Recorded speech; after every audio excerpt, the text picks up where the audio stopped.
another interesting episode of Labor Lens, where we bring to you updated information in the world of work and pay. I am Sharon Ichason. This week, we will be discussing about the plight of workers in the non-academic unions in the federal universities across Nigeria. But first, let's take a short break. We'll be right back.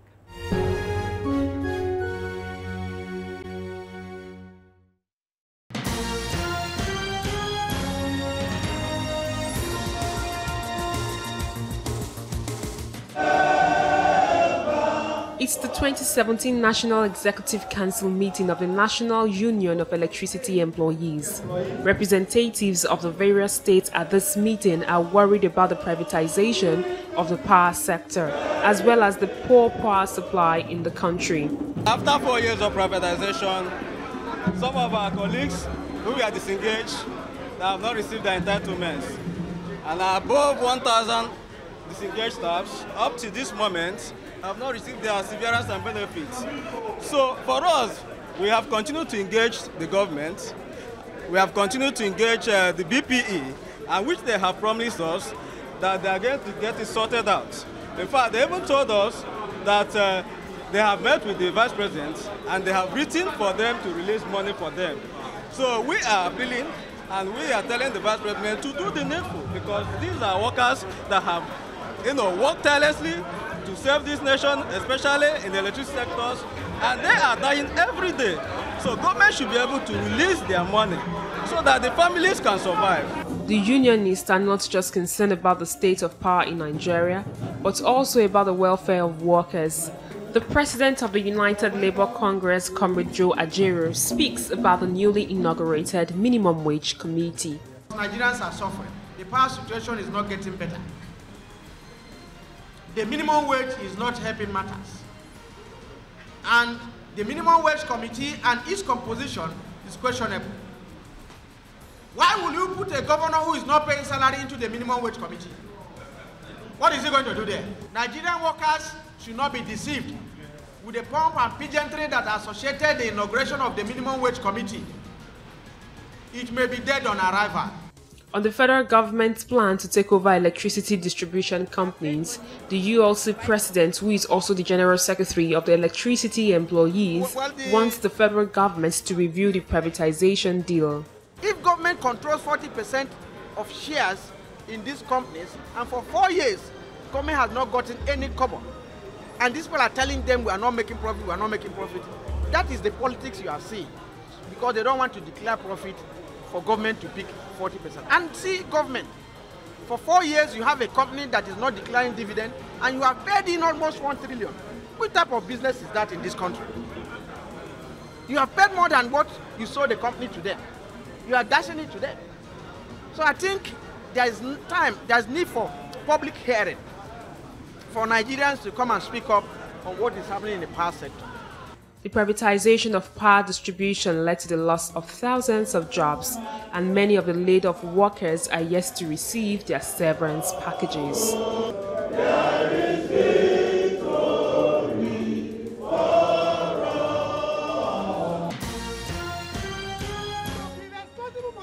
Lagos teachers took to the streets to protest against the proposed local government autonomy. According to the Nigerian Union of Teachers, under the Nigerian Labour Congress, they insist that the alleged drop in the standard of education can be related to the government not paying attention to basic education in the country. The teachers took a walk from the Union Secretariat to the Lagos State House of Assembly to lodge their complaint, stating that the state government pay their salaries as at when due. Thus, they can't risk their salaries in the hands of local government chairmen. In their own wisdom, if they want to legislate, they want to return the streets as an autonomy. They want to make constituency as autonomy. They want to make the world as autonomy. Now talk of local government. We are not about to it, but what we are about to is they should take away the fund of higher education away, because the downtrodden masses will suffer.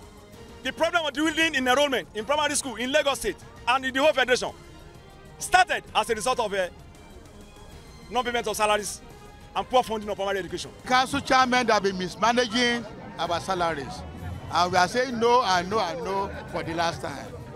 We want our salaries of our primary school teachers to be autonomous. First line charge from federation account. no more, no less. The issue of autonomy was given to the local government when the time that local government was in direct control of the payment of salaries of primary school teachers. Teachers were made to suffer for it because for that period, the local government couldn't pay teachers, primary school teachers' salary. Local governments were owing as much as 12 to 18 months salaries to the teachers. So it is the experience, the dark ages experience that we don't want to experience again.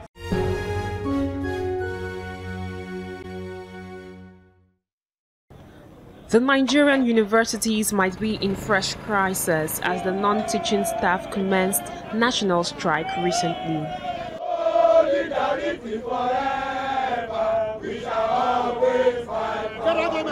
These are members of the three non-academic unions of Nigerian universities: the Non-Academic Staff Union of Universities, NASU, the Senior Staff Association of Nigerian Universities, SANU, and the National Association of Academic Technologists.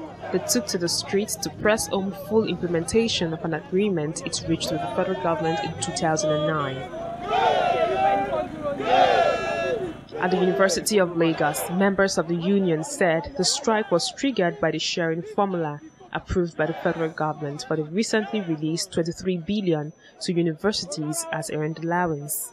According to them, ASU got most of the money released. The purpose of coming out is to press further our demands from the federal government. It was agreed in October 2017 that 23 billion naira will be released to all federal institutions in the country. But it is amazing and it is very, very unfortunate to now see federal government now allocated 98% of the money to academic staff alone, leaving 2% to all the three non-teaching staff, SANU, NASU, and NAT, to be shared. Federal government intentionally creating crisis within the university system. And as I'm speaking to you now, I want to say it categorically that all federal institutions are boiling now. All federal institutions have been shut down because of this agitation. To this branch, University of Lagos, the total of 958 million was allocated to University of Lagos. Out of that 958 million, 935 million was allocated to academic staff, while the three remaining non-teaching staff was given 23 million. And I don't know how they arrived at that figure. The federal government received a particular template from the management of this university. That template was not followed. The Lagos State Zonal Chairman of the Non-Academic Staff Union of Education and Associated Institutions spoke about the ongoing strike by the research institutes across the country. Under NASU, we have 7 trade groups, in which research is one of the trade groups. Now, what we are saying is the same thing. The agreement that the federal government had with the research as an institution then are yet to be implemented. I mean, if you look at it, by now we're supposed to have had another one, but the one signed by the federal government are yet to be implemented. Let me just tell you, the strike commenced last week, and I want to assure you that we are not going back until the money is fully paid. The strike comes shortly after the union called off their strike a month ago. The non-teaching staff went on a comprehensive and indefinite strike on September 11th and suspended the strike on September 21st after an agreement was reached with the federal government.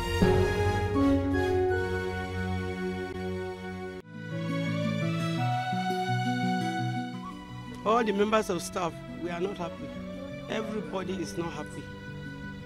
We are really aggrieved about what is going on, what the federal government has done to us. Because they are trying to cause problem between us. We have 4 unions in the university. We have the ASU, we have SANU, we have NAT, and we have SANU. But for what they have done, they are trying to call division of labor between the 4 unions, which does not speak good of any organization at all. The greatest negotiation that I've ever seen since we have been negotiating with federal government. This is the worst negotiation I've ever come across, because a situation where you are negotiating and you are negotiating to create crisis, you know, then just something must be definitely wrong. You negotiate to bring about amicable what? Settlement. All the union were on strike. You negotiated with them, only for you to take care of one union and leave the others. Now, if you are the federal government is the employer of all workers in the university, so how can you release money for one sector higher than the others? It's only natural that when you are cheated, you react, to express your displeasure. So every member here is not happy about the development, the situation whereby, government is trying to create tension within the system. When you call something a system comprises of different parts, and these different parts are to work together to achieve a common goal. But in a situation where a part is being given preference over others, this is the kind of tension that you are going to see. So to me, it's as if the federal government is deliberately heating up the, heating up the atmosphere in the Nigerian public universities by this singular act. Honestly, I'm highly bittered, and I believe that there is a foul play somewhere.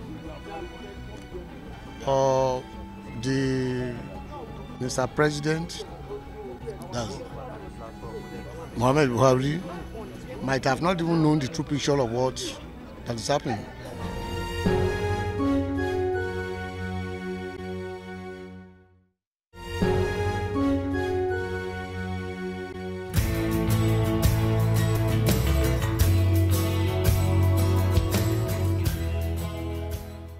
Interview segment this week, I will be speaking with Comrade Peter Adeyemi, who is the General Secretary of NASU and also the Deputy President of the Nigerian Labour Congress. He will be telling us why the non-academic unions have to come together to speak with one voice. Join me. It's good to have you on the program. Thank you. It's my pleasure. NASU has been on strike for a while now. What has been your demand, which has been met by the federal government, and which are you still open for the government to ensure that they actually yield to your demands? We've been on strike for about 3 weeks now over government's inability to fulfill its own part of the bargain. We had an agreement with government over the issue of 12-month salary arrears, and then the issue of retirement age, issue of establishment of a commission for research institutes like we have for universities, technical education board, and we agreement also on funding of our research institutes, because research is key to national development. But we find that this is a struggle that we have been on since the life of the last administration, and we've gone very far. There was supposed to be a memo that was actually generated, which was taken to the Federal Executive Council for the Federal Executive Council to approve the release of money for the payment of these 12-month arrears.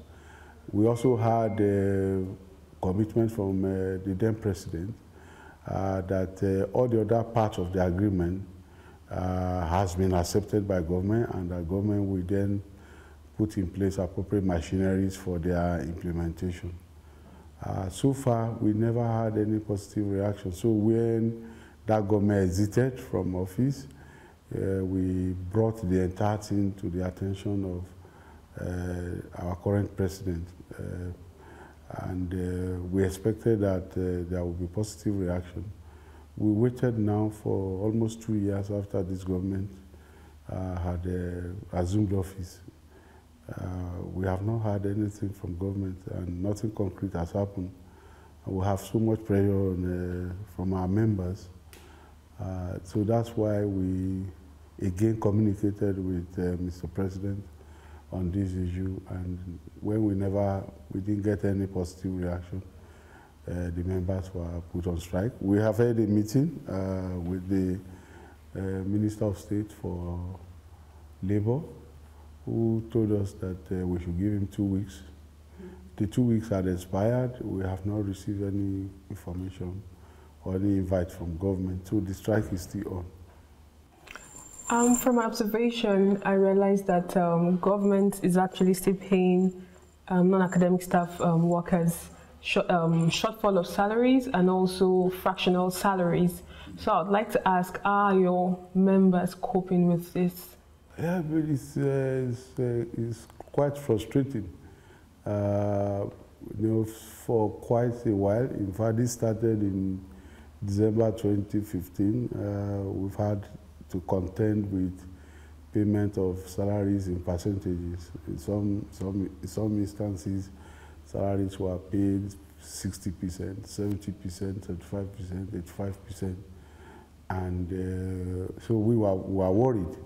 And when we were told that Mr. President actually did apply to the National Assembly for varment, and this varment was approved by the National Assembly, we were taken aback that the varment was not used for the purpose for which it was spent, because the essence of the Mr. President going to the National Assembly to ask for approval for the release for the varment of this money is to pay shortfalls in salaries, promotion arrears, and some others. But unfortunately, as we speak, quite a number of the institutions are still paying salaries in percentages, and have not been able to address the issue of payment of promotion arrears and some other critical issues. So it's just a very disappointing situation. Talking about the newly inaugurated committee set up to review the new national minimum wage, what's your view about the composition of the members of this committee, which you are actually part of? No, but it's a committee that was inaugurated, and if you look at it, we're supposed to be a tripartite committee that will have equal numbers. But if you look at this composition, the government and the employers far outnumber labor. So we are in that committee like a minority. So except something happens, something extraordinary happens, the labor voice in the committee will be that of a minority. So if you have 6 governors on this minimum wage committee with a labor representation of only 9, governors alone are 6, federal government has almost about 6 also, if not more, including the chair. So the governors, the federal government, are already about half of the 30. Then you have employers consultative, NECA, Manufacturer Association, and a whole lot of them. So you find that out of 30, labor has 9. So it's, except you have a situation where those from governors, forum, and those from the federal government, NECA, are sympathetic to the cause of the workers. If they team up together, it becomes a problem. Back to the issues faced in your sector. I know that getting Lupenco is one of the things you're agitating for. Is there any updates as regards? That's the university. The university sector, I've talked to you earlier on about the research sector, but the university sector, the real issue now is that we had a strike a couple of weeks back, and that was when we held a meeting. We had, this meeting with government. The team was led by the Minister of Labor and Employment, Senator Chris Ngige. And we had an MOU, a Memorandum of Understanding, on one of the most critical issues there is the issue of payment of end allowance. And at that point in time, the understanding was government was going to release 23 billion to 23 billion naira to pay the end allowances to both the academic and the non-academic. But what we then find practically on the table was that almost about 85% of the money is ceded to the academics, and just about 15% or thereabout is ceded to the non-academic, so the non-teaching staff. So clearly, and we've tried to reach the government, we've tried to reach the Minister of Education on this seemingly disparity, seemingly lack of equity in the distribution of this money. And we've not received any positive response. And resulting from that, the three unions, that is NASU, NAT, and SANU, have asked their members to resume the suspended strike.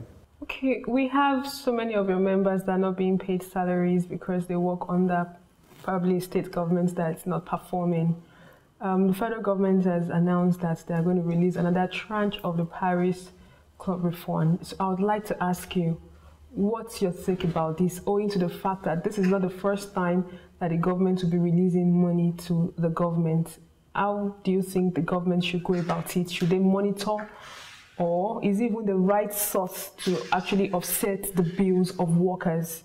For us in the movement, why it would have been good, we thought it would have been better if what was earlier on released to the states were actually investigated, and then to know whether they were judiciously used.